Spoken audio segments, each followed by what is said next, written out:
Hi everybody, this short video shall give you some introduction into Nvivo. I'm pretty sure that when you have done your bachelor thesis or any other thesis project, you have discovered that it can be quite difficult to keep an overview of all the literature that you have searched and found for your project. Nvivo is a tool that may help you in performing such a literature review. Actually, it is a tool set that is heavily used in qualitative research because it is able to code or help you code text. We can use Nvivo for our literature review, and I will demonstrate some very basic features in the software that can assist you in this endeavor. Let's start. You have opened Nvivo, and the first screen that pops up is the one that you see on my computer right now. So the first thing that we do is we create our new fresh literature review project. That is, you click on blank project and type a title for your new project and press OK. As soon as the menu is opening, there are actually three functions or three different topics that I would like to talk about in this video. That is importing files, coding the content of these files, and I would like to give you some basic ideas on doing some explorations that you can do. Okay, the window is open. There are some quick start steps that you can have a look at. Feel free to do so. It won't hurt. I will close it right here and focus immediately on our steps. So the first thing that we would need to do is we would need to import the files into Nvivo. That is the documents, the studies, the articles by the authors that you have found in your literature search earlier. The easiest and most basic way is to import the files directly and manually into Nvivo by clicking on Import and Files. I decided that it might be a good idea that we focus on two of the articles that are recommended readings for the corporate social responsibility topic, and let's just pick these two to simulate some of the functions in Nvivo. For your own literature review, you might probably have much more than two articles that you would like to import.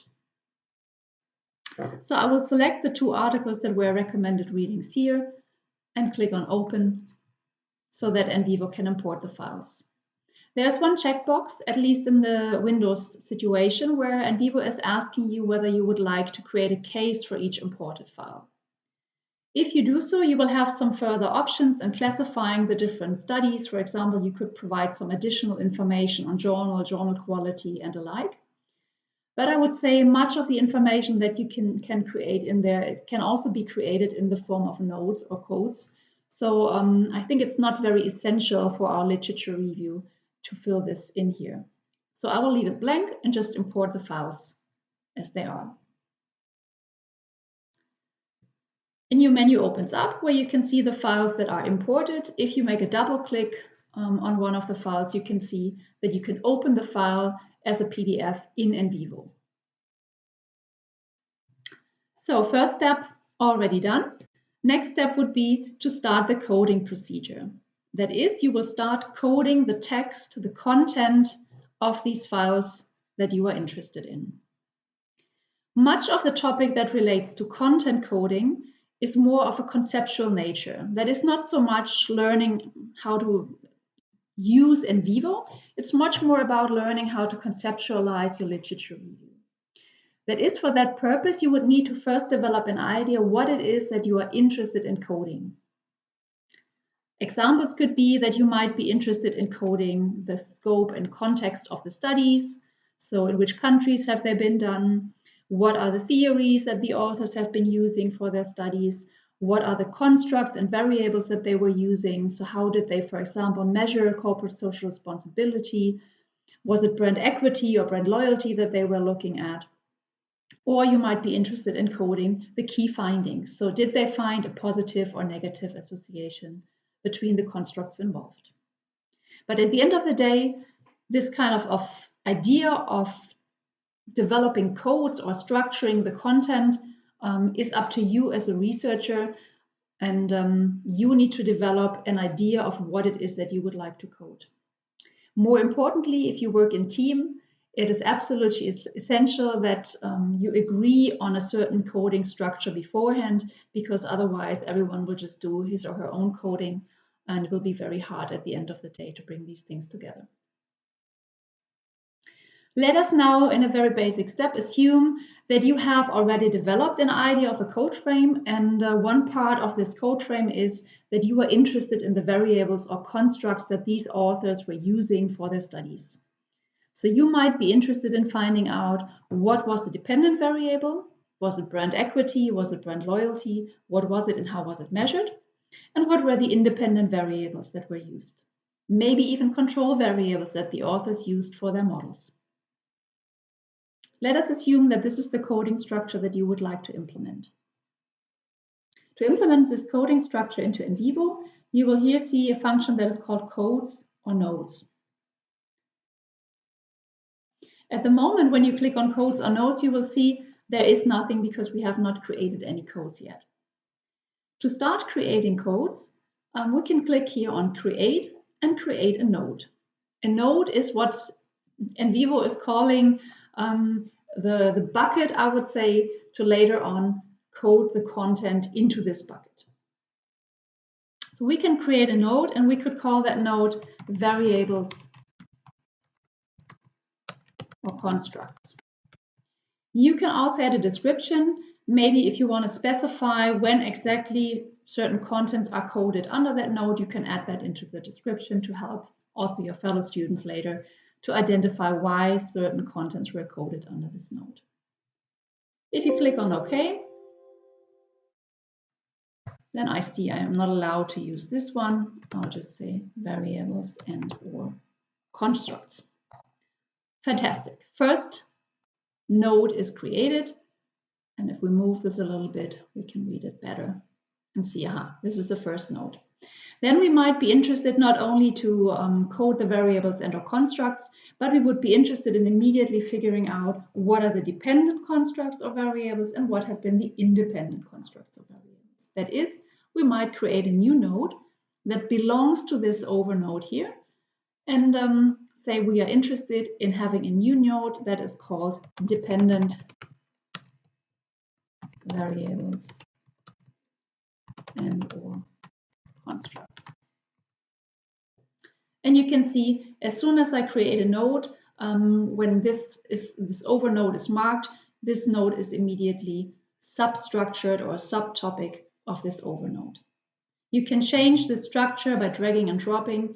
That's sometimes not working as nicely as it should with a mouse, but that is theoretically possible. Okay, let us first create a second new node under this over node by creating a node which is called independent variables and or constructs. That would be a very, very basic structure. You can, of course, create further nodes, anything else that matters, I call it here. So you are free to create a full new coding structure here. And what I wanted to demonstrate earlier, you can move these things around. So you can use the mouse and move this to this overcode, change it back. So you have all the freedom throughout the process to reassign different nodes or codes to different overcodes. It's a little bit confusing that one of these things is called nodes and one of these things is called codes, but the basic idea is the same. You are doing a coding of contents into what Nvivo is here calling nodes, and basically it's all buckets to contain content that you are interested in. Okay, let us now focus on the coding of the variables and or constructs. We have already opened the Muniz et al. 2019 paper on the immediate effect of corporate social responsibility on consumer-based brand equity. And we would be interested in now coding the variables and or constructs that the authors have used under our specific codes created here. So if we scroll through the file, you usually see that any of these articles, I guess you are familiar with that, starts with an abstract and an introduction into the topic. Then usually what comes next is a chapter or a section that looks at theory, theoretical background, conceptual model, definition. So you can see that here, background, and very often theoretical framework and hypotheses that are developed. The next chapter then very often is the methods chapter, where the authors are introducing how have they researched into the topic that they are interested in. And in the research method section, you will find all the information that relate to the pre-testing here of the questionnaire that's specific, the study that was performed, the sample, so here the participants and the procedure that they use to survey the respondents. Plus, usually you have a part that is called measures. And under the part measures, you usually have an information what were the measurements involved, also the constructs involved in their study. And you can see here that the items that they used were adapted from previously published research. And you can see that they are using brand awareness, brand quality, brand loyalty, and overall brand equity.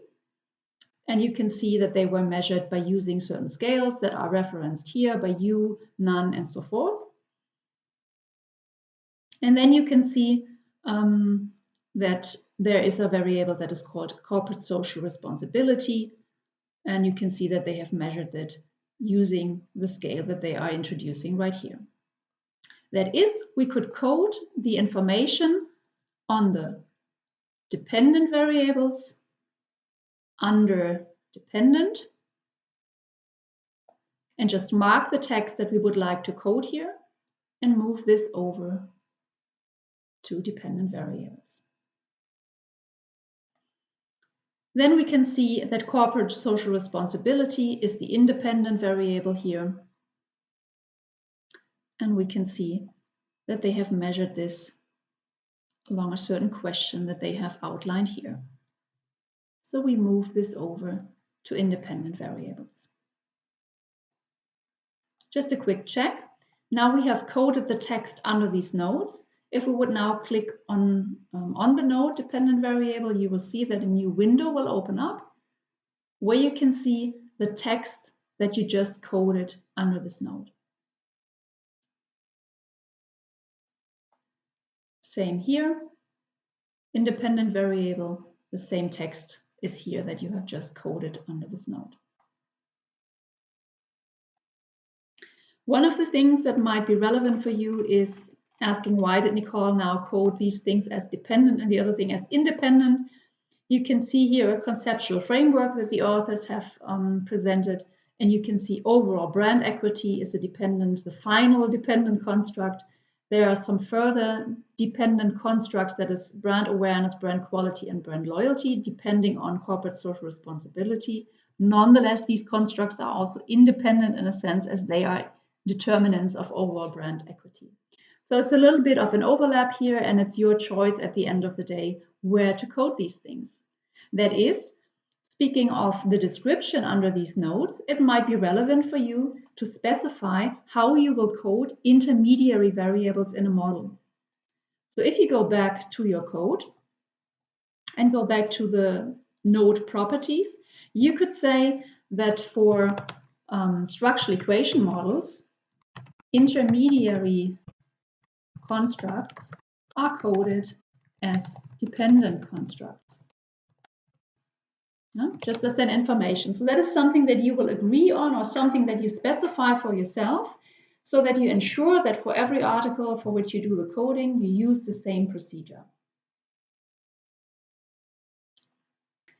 Okay, let's jump to the next article. We had 2 articles imported. For that purpose, we can go under Files and open the article by Rasa et al. 2020 that is also looking at corporate social responsibility and loyalty in the banking industry.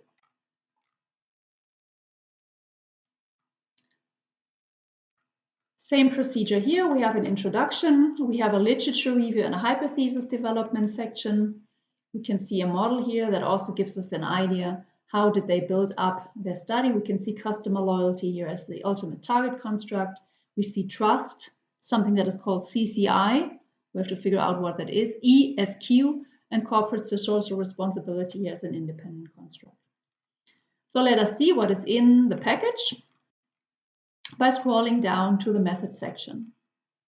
Research methodology, research design and sample, would be also interesting to code. Measurement scales. So here we have the information on how they have measured the constructs. So we can here again open our node structure and we can see, 7-point Likert scales were used to measure all the constructs in the model. Again, the questionnaire is adapted from previously tested scales, which have been used recently by many scholars. Fantastic. So you can already see it may be a good idea to also use some scales that have been used before. CSR perceptions were evaluated by the stakeholder-based approach suggested by a certain author. The scale had a certain number of items that were involving 5 dimensions: customers, shareholders, employees, and so forth. And it was introduced with a certain paper. So all of that relates to the measurement of corporate social responsibility, which is the independent variable, and we can code it under independent variables. Then we had some intermediary constructs. They measured CCI, let's see what that is, by adapting a certain scale that was proposed. We can see that they are here discussing the question wording, the items. You can see that Nvivo is sometimes reminding you to save the project. Of course, we would like to do that, so just click on yes. And you can see here how they have measured these different facets: customer loyalty, ESQ, ESQL, by a certain author. And they have used all of that. And I will just mark the whole part here where they are discussing the dependent or intermediary constructs, and put that under the code dependent variable. Fantastic. Now we have coded the variables for the 2 articles. And if you now jump back to your codes, for example, your dependent variables, you will have an overview of how authors have measured the dependent variables one by one. So you can see all the text that you coded under dependent variables. And maybe you see the big advantage right away. You have structured the text. You can now, if you have, I do not know, 50 different articles who have used different dependent variables, get a very quick overview of how and what did authors actually measure for their studies that relate or that study the relationship between CSR and brand equity. So this already can be a result that is already the final step for you to generate an overview. Of course, you can be more specific because you might be interested in not only getting this overview on dependent variables, but you would like to more or less specify how many times have authors used specific constructs in different studies. So you might be interested in what is it actually that authors have measured when they talk about brand equity. And we can see here that this author is referring to brand awareness, brand quality, brand loyalty. We can see here that the author is here talking about customer loyalty. So you might be interested in further coding the content that is in these articles by further looking at different constructs. And that can be done right away. You can do that now, either using the text that is coded right here, or you can go back to the original articles and make more specific codes. Let's demonstrate it here with one example. For instance, you might be interested in the number of times that authors are referring to loyalty, any kind of form of loyalty. So you would be interested in further coding the construct of loyalty. That is, you could mark brand loyalty in the text here and say you will code this in Nvivo, and automatically a code called brand loyalty is created. You can move this code over to the bucket of dependent variables as a subcode.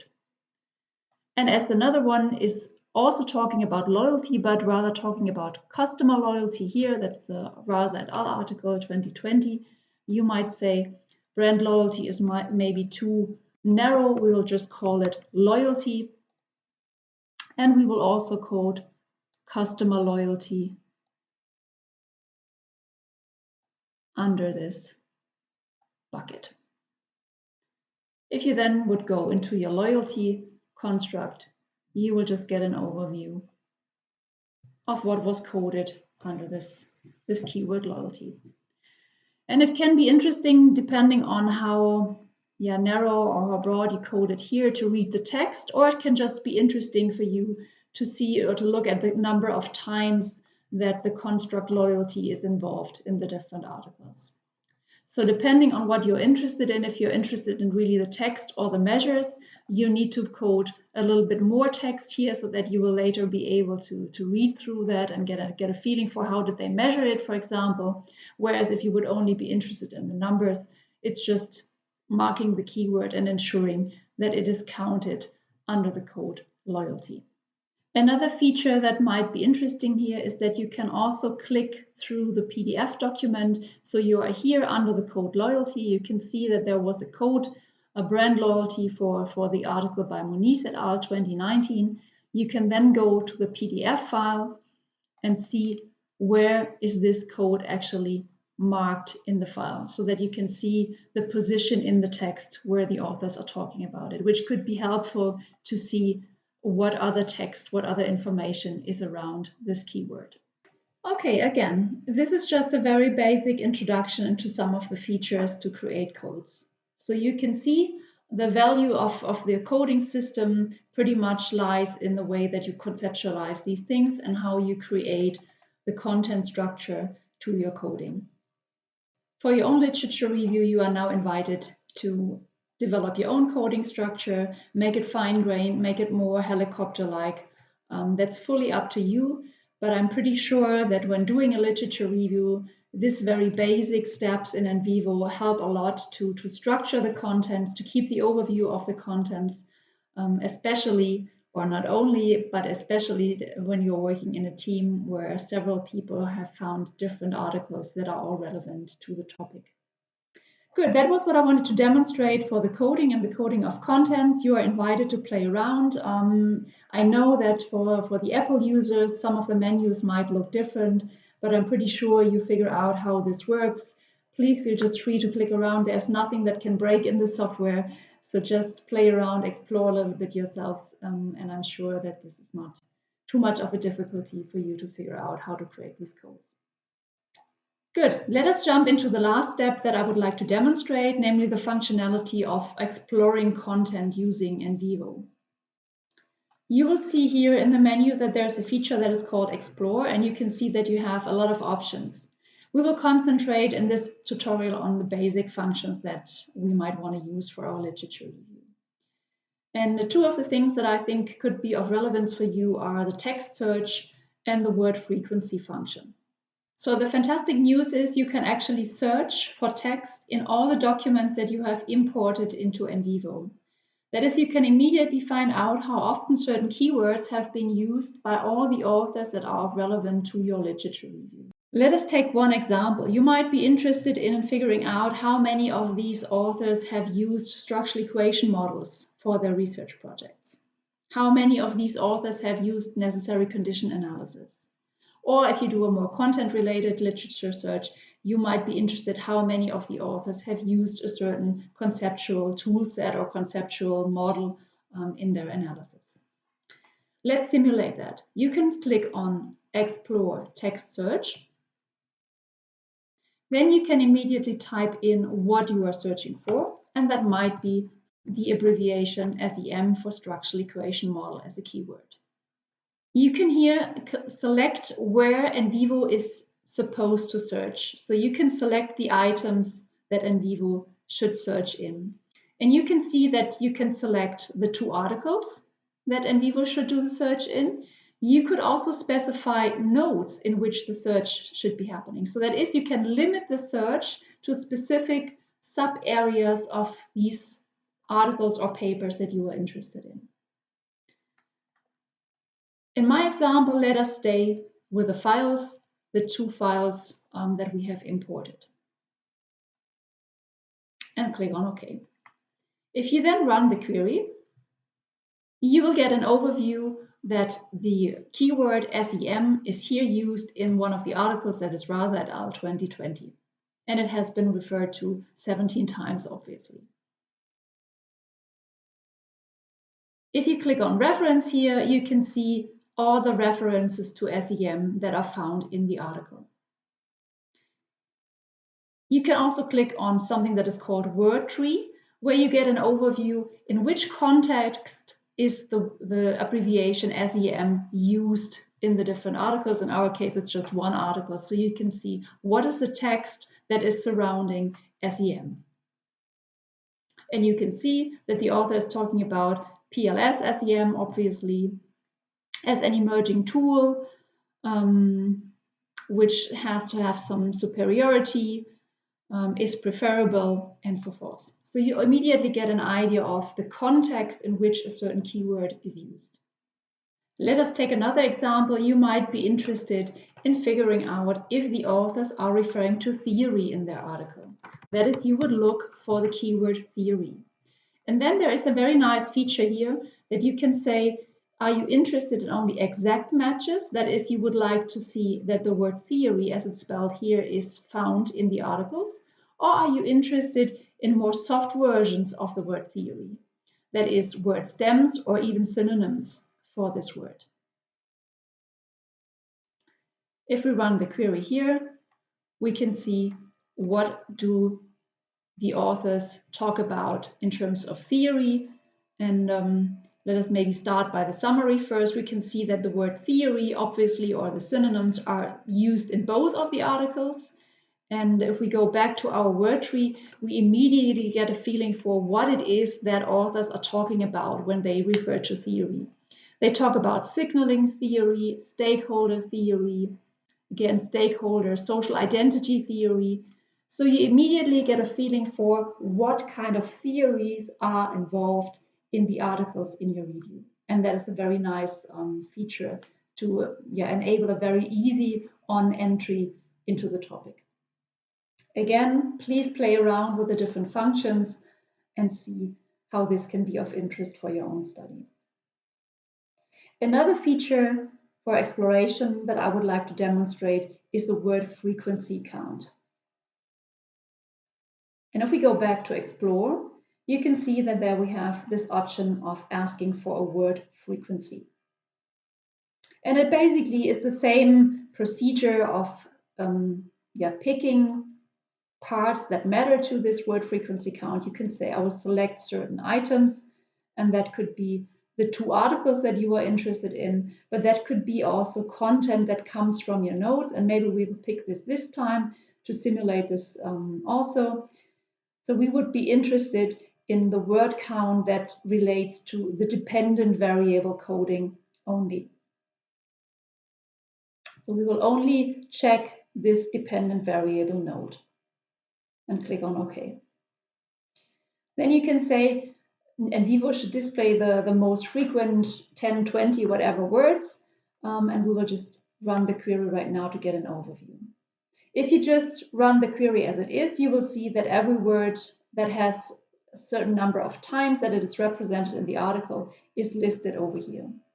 Here again, it might be relevant to say we would be interested in the words with synonyms, and I will run the query again, and then I can see that along this node of dependent variables, the authors are talking about the customer, they're talking about loyalty, about brand, about attitude, about awareness, and so forth. And you can here see which were the similar words that Nvivo has used to do this coding or to do this frequency counting. And again, this can be helpful to generate an overview of what is going on in the different articles that you're looking at. You will have here a few options to visualize these things, word clouds. Not a big fan of that, but could be something that you feel is useful. Tree map, the same procedure where you just have bigger boxes for different things. Explore these features a little bit, but I think the very basic summaries are very often the useful ones right here to get a feeling. That's it. There are many more features that Nvivo is providing, so I think it's quite useful to jump in and see if this software is something that could be of help for your projects. I'm pretty sure it can be of help for the literature reviews. It will also be of help if you maybe later on go for a qualitative research project. So it's a nice software to be a little bit familiar with, I would say. Yeah, have fun, enjoy that. Don't forget to save your files at the end of the day. Normally, Nvivo is also doing that with these kind of automatic reminders a little bit for you. Otherwise, you have the disk symbol and you can save what you have.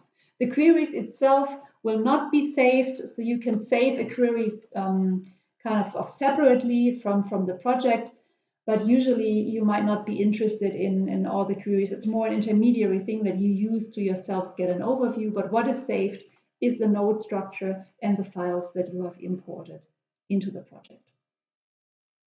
Enjoy and bye-bye.